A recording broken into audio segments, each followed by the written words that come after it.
แขวงเวียงจันทน์ได้จัดพิธีปาฐกถาหวนคืนมูลเสื้อวันกรรมกรสากลครบรอบ129 ปี โดยให้เกียรติเข้าร่วมปาฐกถาของทานคำเมืองพงธดีเจ้าแขวงเวียงจันทน์มีบรรดาการน้ำขันแขวงพนักงานทหารตำรวจพร้อมนักเรียนนักศึกษาเข้าร่วมรับฟัง500 คนในการปาฐกถาครั้งนี้ซึ่งทานได้ยกให้เห็นประวัติแห่งการกำเนิดเติบใหญ่ของชนชั้นกรรมกรและภารกรรมประวัติศาสตร์ของขบวนกรรมกรสากลสภาพแวดล้อมและเงื่อนไขพาให้เกิดมีวันกรรมกรภายใต้การปกครองของพวกนายทุนชนชั้นกรรมกรถือกดขี่ขุดหีดนับมือยิงนักหน่วงการออกแห่งงานสุดที่ลำบากและมีความเสี่ยงสูงต่อชีวิตนายทุนนับมือเพิ่มทวีการบังคับข่มเหงให้กรรมกรออกแห่งงานโดยบ่มีเวลาพักผ่อนมื้อหนึ่งเฮ็ดเวียก 14-55 ชั่วโมง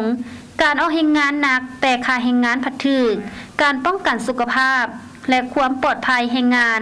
ในสถานที่เฮ็ดเวียกบ่ดีบ่เอาใจใส่เกี่ยวกับสวัสดิการสังคมจึงพาให้เกิดมีข้อขัดแย้งเกิดขึ้นและข้อขัดแย้งดังกล่าว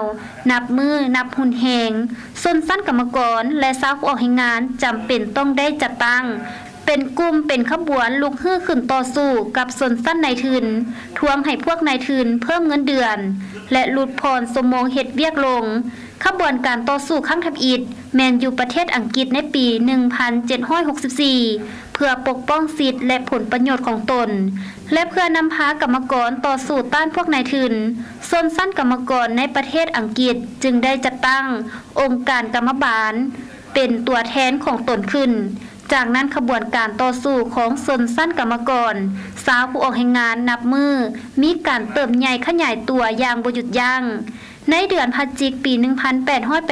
1884 เป็นเทื่อทำอิฐในประเทศอเมริกาอยู่ตัวเมืองชิคาโก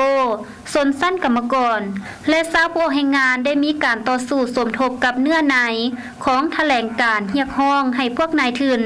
ต้องปฏิบัติตามการเสนอของพวกกรรมกรว่าแต่นี้ต่อไปบ่ให้กรรมกรผู้ใดเฮ็ดเวียกเกิน8ชั่วโมงต่อมื้อ8ชั่วโมงพักผ่อนและ8ชั่วโมงห้ามเรียนจากเหตุการณ์ของวันที่1พฤษภาคมปี 1886 มันได้สร้างกระแสฟ้องอันใหญ่หลวงและแข็งแรงถึงขบวนการกรรมกรอยู่ทวีปยุโรปและทวีปอเมริกาเป็นกำลังใจให้ขบวนการต่อสู้ของกำลังกรรมกรโลกทั้งเป็นบาดก้าวขยายตัวแห่งไสชนะเป็นวันที่มีความหมายอันสำคัญใหญ่หลวงของชนชั้นกรรมกรในขบวนการต่อสู้เพื่อปกป้องสิทธิและผลประโยชน์อันชอบธรรมของตนแต่นั้นมาวันที่1พฤษภาคมของทุกๆปีจึงได้กลายเป็นวันบุญใหญ่ของชนชั้นกรรมกรในทั่วโลกเฉพาะอยู่ในสาธารณรัฐประชาธิปไตยประชาชนลาวในทุกๆปีชนชั้นกรรมกรและชาวผู้ออกแห่งงานลาวก็ได้จัดตั้งโฮมชุมนุมใหญ่เพื่อระลึกถึงมูลเสื้อสามัคคี